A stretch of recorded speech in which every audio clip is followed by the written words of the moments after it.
Hello there and welcome to Vertices, Faces and Edges of Shapes. So a vertex or vertices is a corner.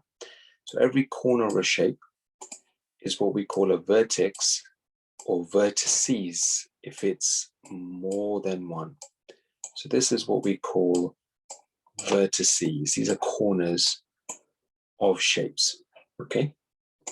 Next one is edges. So edges are lines. So these are edges. These are lines, edges all the way around. And then you need to work out what the edges are going to be on the other side of the shape, especially if they are 3D shapes. And some of the 3D shapes you can see, and some you will not be able to see.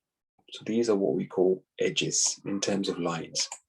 A face is a single flat shape. So this here, this is a face, a single flat shape. And obviously a 3D shape has various faces around.